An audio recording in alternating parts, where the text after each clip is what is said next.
There's a bit of conventional wisdom that Kristen and I received again and again while we were planning our wedding. Something will go wrong. It's just a matter of when and what.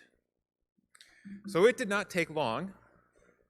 Our wedding was planned for December 28th in the Midwest, where we met and where both our families live.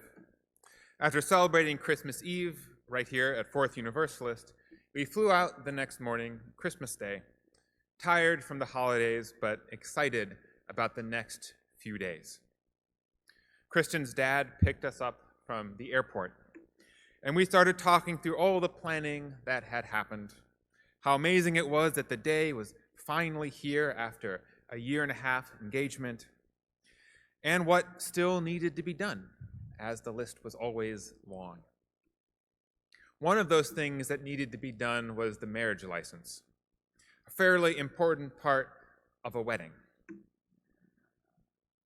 Even our officiant had assured us that you want to make sure that you are really legally married for the wedding. It makes it so much more meaningful. From the back seat of the car where I was sitting as Kristen and her dad were up front, I went on my phone to the website of the county clerk who manages marriage licenses. I wanted to double check the hours since it was the holidays, and sometimes that can get complicated. And I saw then the list of requirements. We needed our birth certificates, which we did not have. We didn't have them because I had assured Kristen a few months earlier that the marriage license was one of all the many tasks that I could get covered easily. After all, us ministers deal with marriage licenses all the time. We sign them, we send them in, we get ourselves registered with multiple municipalities wherever we perform marriages. I got this, I said. And yet, as Kristen and her father talked enthusiastically away, excited about the future in the front seat, the realization that we were in trouble began to sink in to me. The birth certificates were back in New York in a folder exactly where I knew they were, and there was nothing that we could do to get them to where we were. Now you might be thinking, the license is just a technicality, or that you could get married in New York later. It's fine. And that is all true.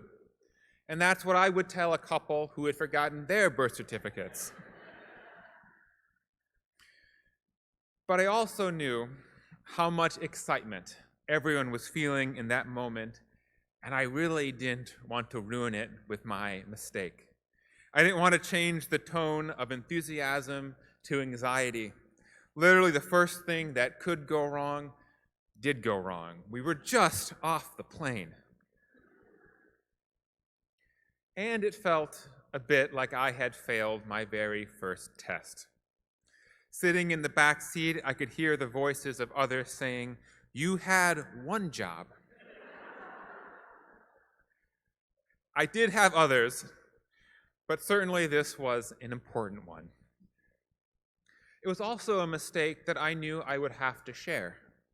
Obviously with Kristen, which I knew would cause stress and take away some of her unbridled joy that she was experiencing in the front seat.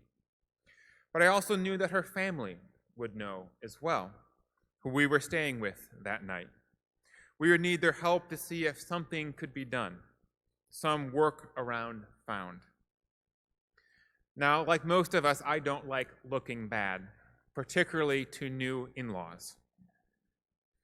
I'm especially sensitive to feeling vulnerable when I have messed up, to being judged and found lacking. I have been able to present myself to my new in-laws as fairly responsible, fairly competent.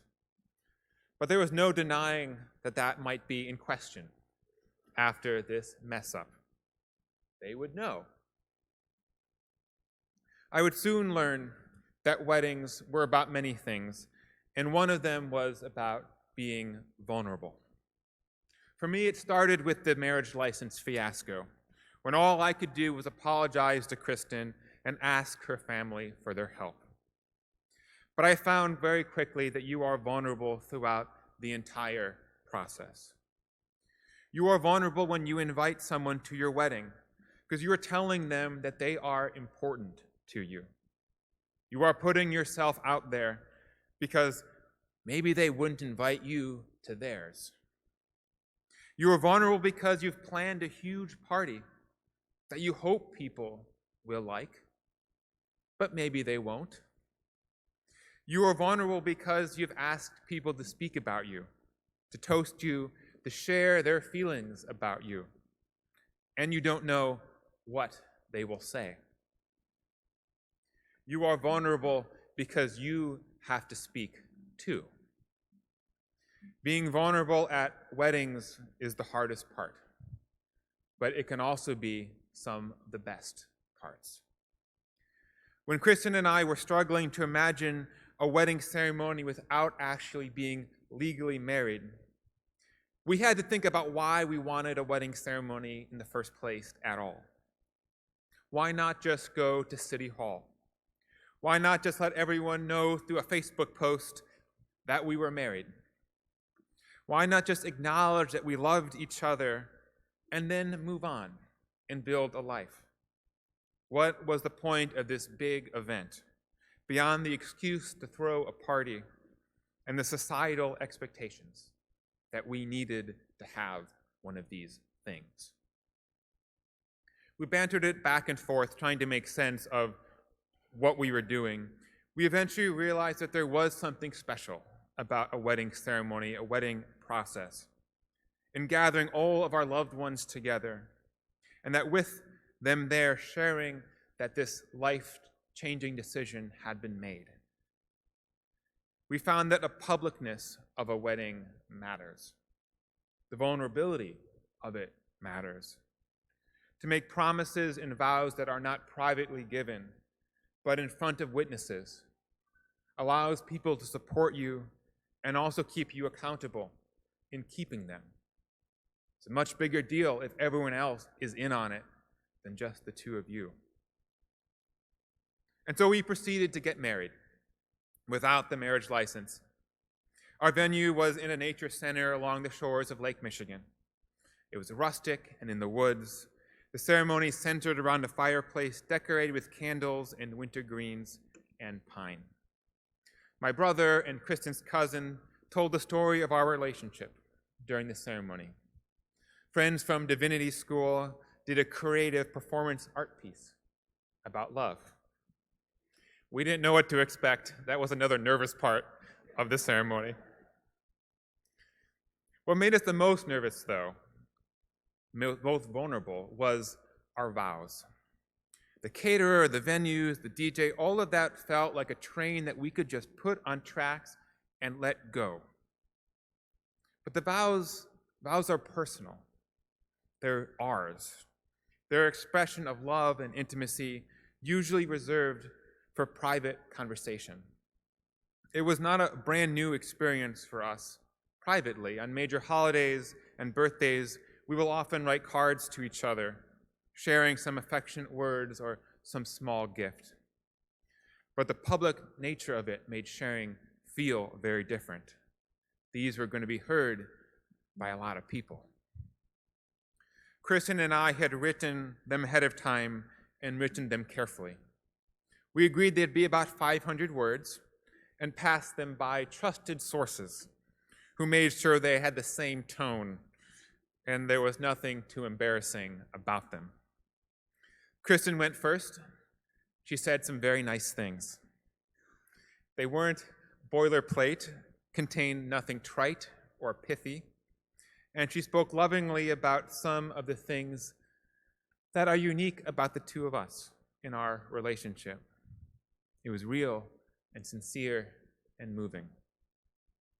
Kristen had also told me that she was going to share some lighthearted things in our vows, so I had written some inside jokes from my own.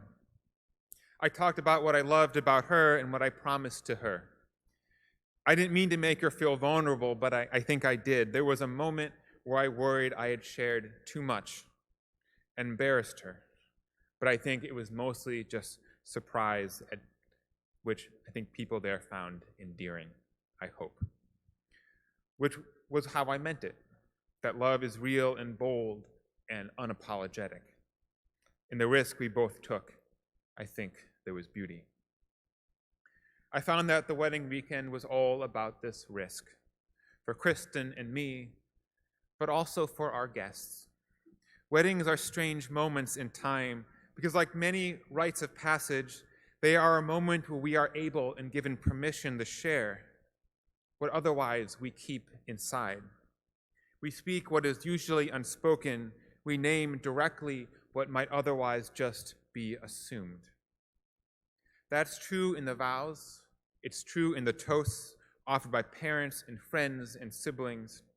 When people who are often normally closed off speak movingly and affectionately and even cry.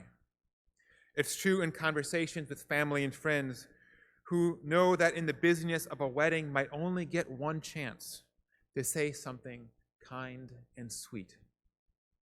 At weddings, hearts are opened up, and it becomes okay to risk sharing tenderness in ways people rarely feel they can other times. For Kristen and me, this wedding meant being on the receiving end of many wonderful risks, of people being vulnerable about their feelings to us.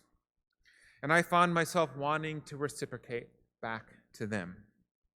From the very start, I felt humbled and grateful that so many people came over the holidays, especially given the enormous cost of travel and lodgings that weddings demand.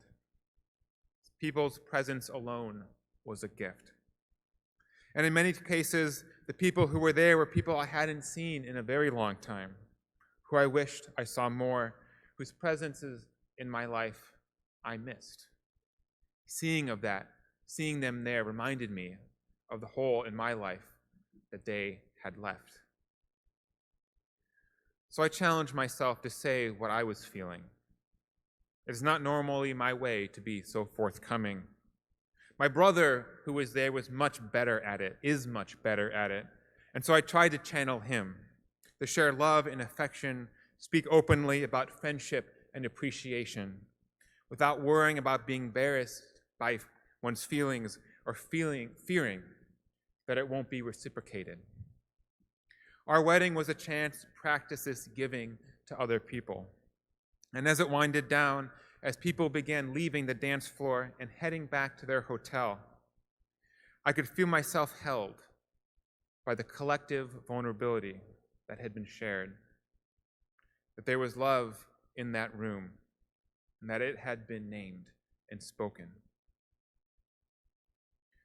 I left our wedding feeling full and also committed to what it taught me, that when we risk making ourselves vulnerable, when we share what we feel about someone, we do something beautiful. For Kristen and me, it meant never holding back our feelings with each other and being generous with praise and affection.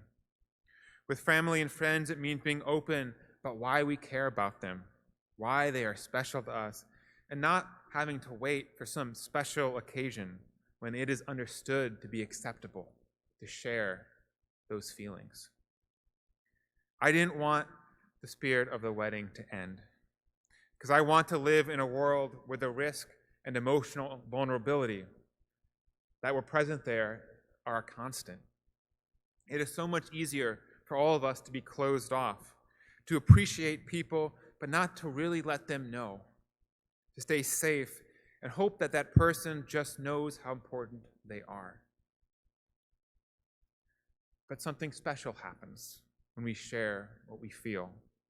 When we are generous and unafraid of our feelings, not only does it make that other person feel held and good and loved, but it allows the love within ourselves to be felt more deeply.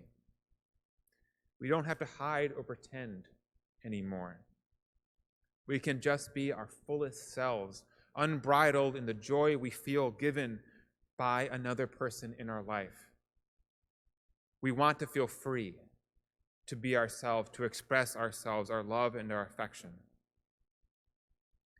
It's true that this vulnerability is good even when what we feel is disappointment or even shame. When I shared my mistake about the wedding license, I was embarrassed. But instead of feeling judged or blamed, we all worked through it. And in the end, I knew that despite my messing up, Kristen's family wasn't mad, didn't think less of me. I actually felt closer to them because I knew that in my vulnerability, I was still safe and I was still loved. We ended up finding a way. We found a judge in Illinois, not too far from our wedding, that didn't require a birth certificate for some reason. And we had a very nice judge who celebrated with us, so we got to be married twice. I love that with Kristen, I have found the ability to be vulnerable, to be myself, to share my feelings without fear or judgment, to feel love and be loved without it being conditional or about power or about who loves more or less. Our wedding was certainly about celebrating that, but it was also about celebrating that love for everyone there. And I think all good weddings are. It was about testifying that love is stronger and better when it is expressed out loud. It is more powerful, transformative, and beautiful when shared than when kept inside. So my challenge to you is this: tell someone you care about how you feel.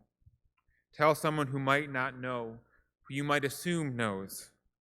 Make yourself vulnerable. Be that version of yourself that is arms open, heart open, an embodiment of love that is so unafraid of whether that love is reciprocated. Be unabashed.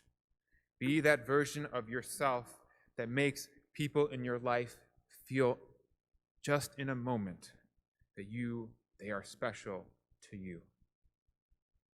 We shouldn't have to wait for the next wedding of our lives to make someone feel that way or to feel that way ourselves. We can be that person that is so open and generous anytime we want. And if you do it, people around you will start doing it too. It will spread, and we can live in that beautiful, special feeling all the time. We just have to risk a little and love a lot. May it be so, and amen.